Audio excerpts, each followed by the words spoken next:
everyone, and welcome to 2021. How you doing, Tosh? Well, I mean, we're starting our first podcast of 2021 back in our houses. Yes, we are zooming in again. Yeah. For those of you who are watching us on Rogers TV, you can see that we are not in the pretty fabulous, wonderful studio with all the nice lights that make us look really good. Yeah. But, we do have cool backdrops. I have to say, I'm kind of impressed with us. Yeah. Yeah. Your Yeah. wallpaper. I'm supporting the Albert County Chamber of Commerce today. Because I've got my fun mug. I don't have my branded podcast mug, but I do have my very fitting face on this guy. He's got this kind of like angry, sullen look on it, and I'm covering up where he's broken. No. he's been with me a long time. I can see why he's sad. He's got a chip out of his chin. Yeah, he's still alive in 2021. Hey, maybe it's a chip on his shoulder. Is that what it is? Oh, could More be. so his Could chin. be. We have a few of those around. Yeah. So Jenna and I, just before we started recording, we were like, hey, what are we going to talk about for our first podcast back? And we're alone, which doesn't happen that often anymore. And then we said, you know what? We're just going to rant. Just hit record, because that's how we started this. Yeah. It was, for the first, I don't even know how many episodes, probably first 20 plus episodes, I think. It was just you and I. At some point we started inviting other people in, but when we started, we would just sit and talk, especially because we didn't know each other very well yet. And it was through these conversations that we realized just how much we have in common. Like the cleaning tidbits we were just sharing before we started recording. I don't know if you want to share. I don't mind. Oh yeah, no. We were talking about how dusty our houses are, and neither one of us are dusters.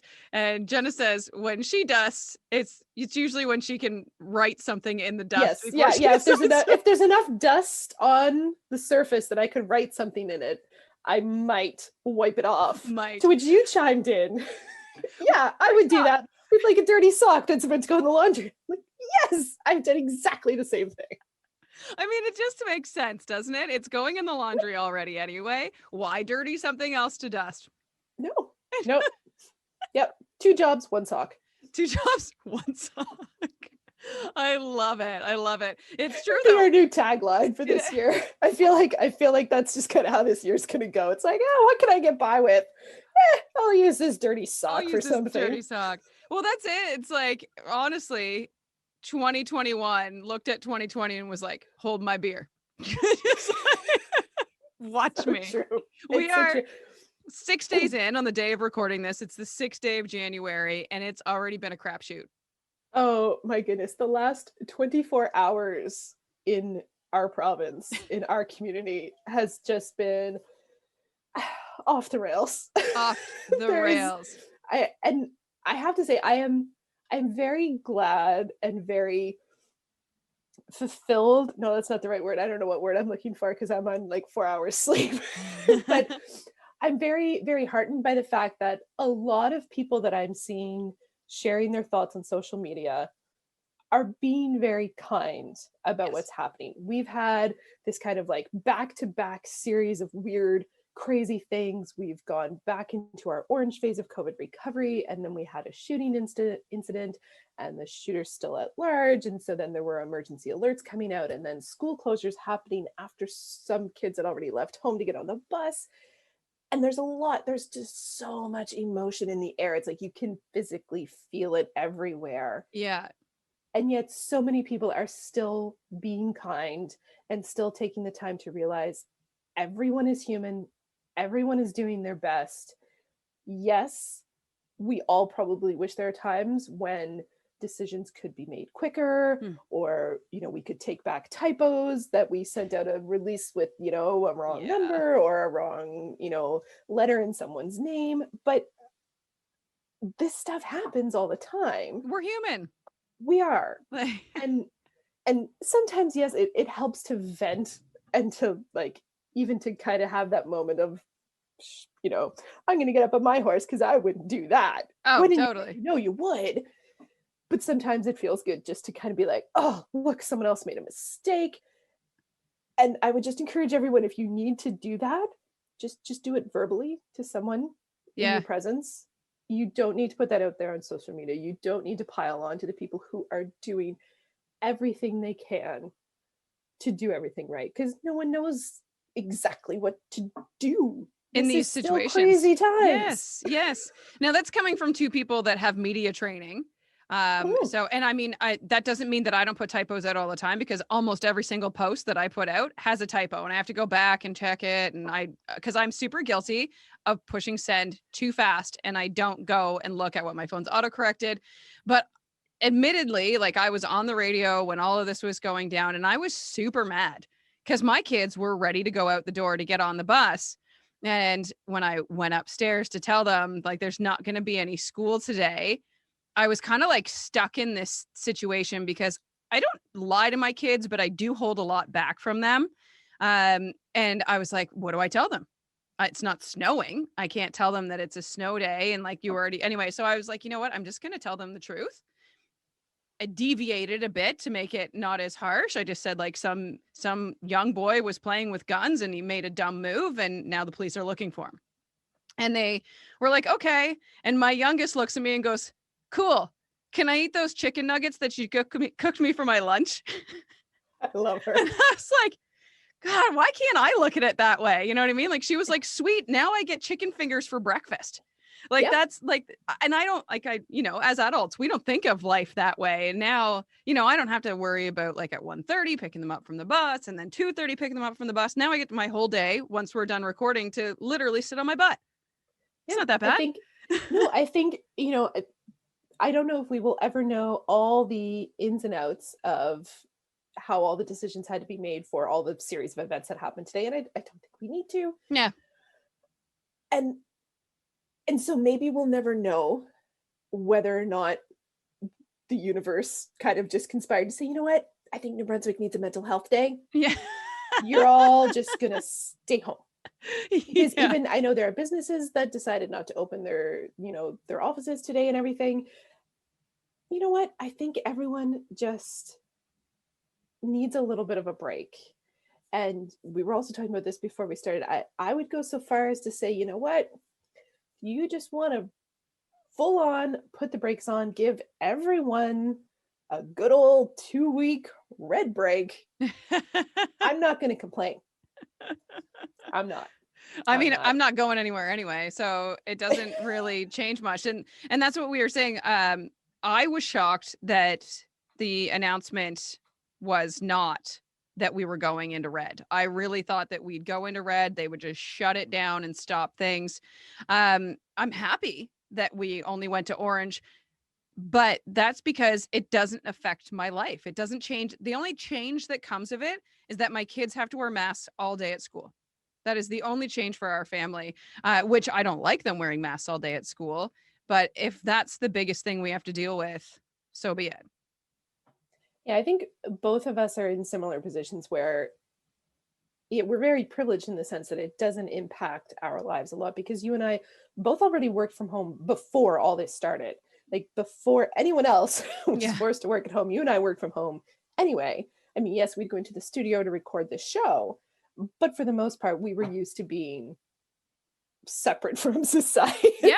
Oh, big time. I am in this little basement cave, 20 hours a day. So that's a stretch. But yeah. Well, no. I'm like, yeah. And yeah, so you work what, like 8? So yeah, 20 away from the kids sounds right. Yeah. Give or take. My kids are early to bed. So, and then I'm back down here into the basement. But I trying to remind people that we're still in really good shape. I know that they put it out there like these numbers are huge numbers, but it is like still at this moment, because we don't have today's numbers while we're recording this, we're like 0.003% of our population that's affected right now. I'd like to keep it that way. Absolutely. But when you consider Ontario, and that is like a town in Ontario, like that's how many people have it in a town, where we're an entire province of people. So I'm like super against fear mongering, as I know that we've vented that before. I can't stand fear mongering, and I can't stand people that make statements before they know the facts. And the facts are that it is a very small percentage of our community. And I think that our leaders are doing a very fantastic job, even though in a way, I'm going to say it, I think they are fear mongering to keep people home. I still think that they're doing a fantastic job in relaying how important it is to follow the rules. Yes, I think it's so tricky because there's such a fine line between us being okay, like we are right now. Our healthcare system is not overwhelmed at this moment, but it's only going to take one day, right? That's Mhm. that's the thing, is our province is so small that it's going to be so quick for the healthcare system to get overwhelmed if things get out of control. And that's the scary part, because there's no way to know for sure. Like you can't really know of those cases how many of them might get serious. And then it's that added level, right, of, I was looking at the numbers coming out of Los Angeles. I have family down there, and one of the healthcare professionals down there had just shared that their ICUs are considered to be at 120% capacity right now. And what people, I think, are forgetting when we have that conversation about why we have to do these measures, it's not simply COVID that we're working against. It's that idea of, like, if our ICUs hit, even close to 100%, what happens for everyone else who ends up in a car crash, who has an aneurysm, who has, a heart attack? There's all kinds of other things that there's such a trickle down with that. Like, that's the part that I think we're so far into this, that there's that complacency now of people are forgetting the reason that fear exists for some people, Mhm. right? I agree. Like, it's not necessarily COVID we have to fear, and I don't think it's the over control of the government we have to fear. I think it's because there's so many pieces. It's hard to really get people to understand, and so sometimes people will focus on one simple fact when it's really that huge conjoined picture of everything that people are trying to juggle. Yeah, and that's exactly it. And I have it firsthand experience. In October, my dad got really sick very quickly, went downhill very, very, very fast. And every time my mom would take him to the hospital, they would just say, "We don't have any room. You need to go home." And like here, so my mom was basically left to care for him. She's not a nurse. So like they had like the in-home nurses coming and whatever, but it was basically not like there was nothing COVID related to his illness at all. His kidneys had shut down, and they it was basically like there's no room at the inn. So here's what's going to happen. And you're 100% right. Like they're in a big city in Ontario that is overwhelmed right now and their hospitals can't deal with these things. And I'm not saying that he wouldn't have died either way. I'm just saying that having more care may have been changing. It could have been life changing for both of them. And it could have, left my mother here, who's now a widow, with more knowledge of the situation of what just happened. So it's, And more support through it, because and not yeah, only did she have to take on that care aspect, she had to do it without you being able to be there. And that's i think I think a lot of people who haven't had that firsthand experience aren't quite as empathetic and as understanding as maybe we should be about those trickle down impacts, right? you mhm, you are not the only person I know who watched a parent's memorial service over Zoom in yeah, December. Like, just yeah, in December, yeah. I knew several people who went through that experience because it wasn't safe, or it wasn't, I don't want to use the word convenient to travel, but like, I know in your case, for you to have, you could have gone to Ontario and come back and done your 14 days and been within the rules.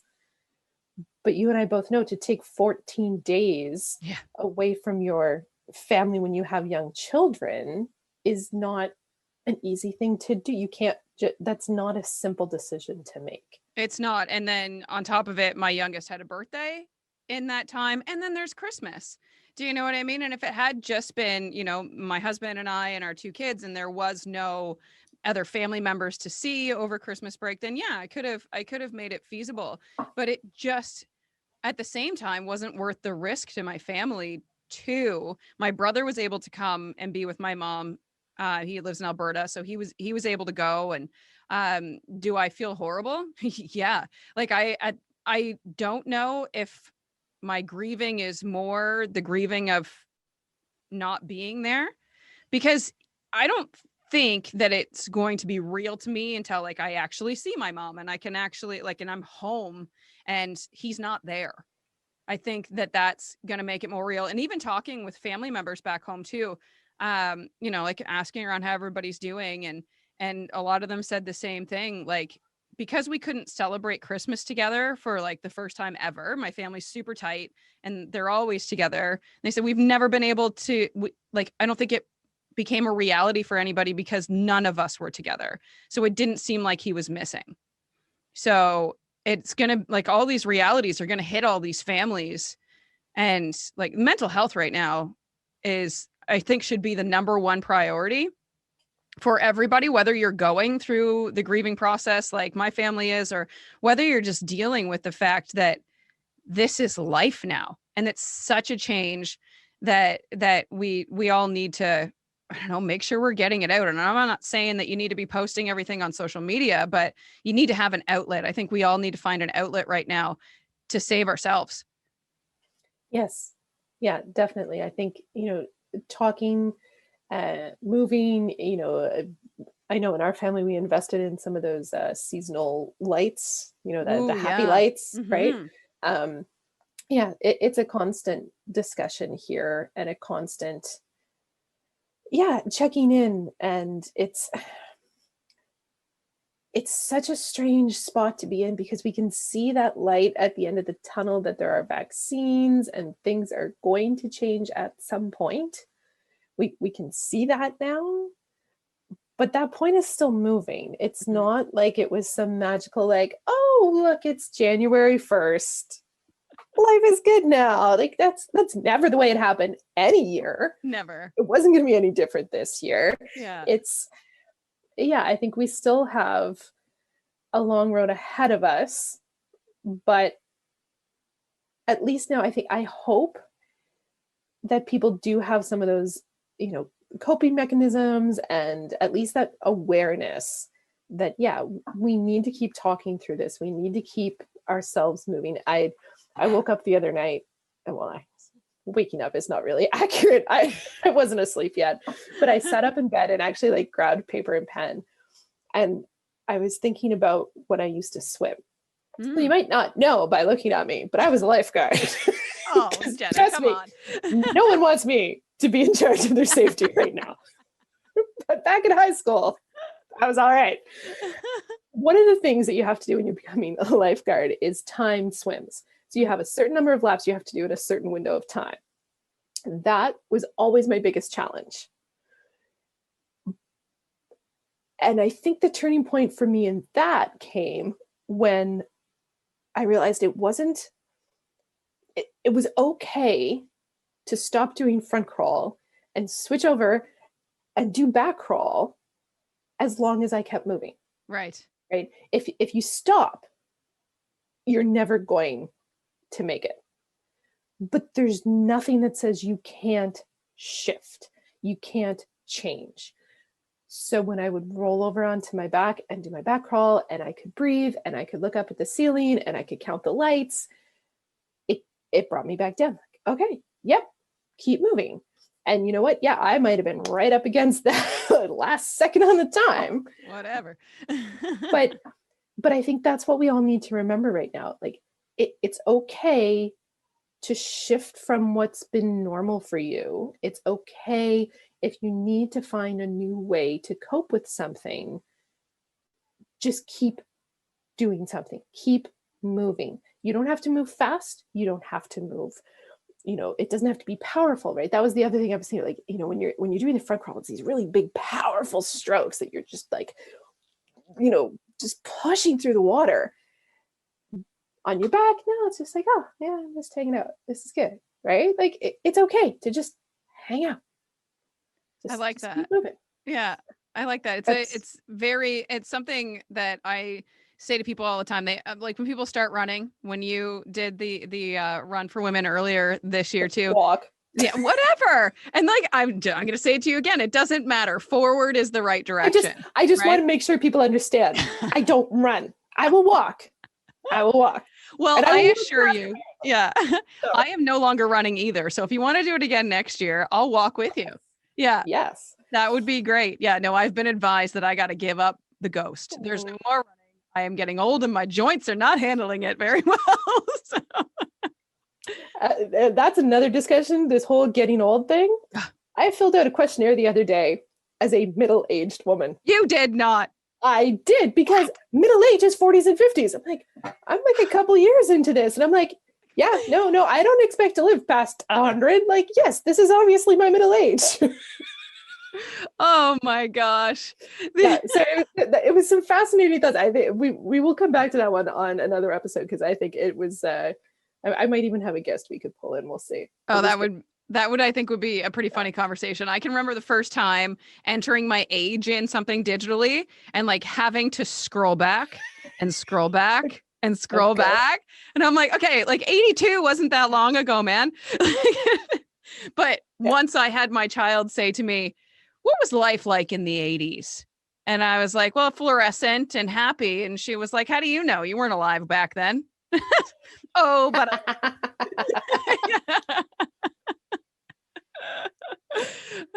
yeah, it's funny.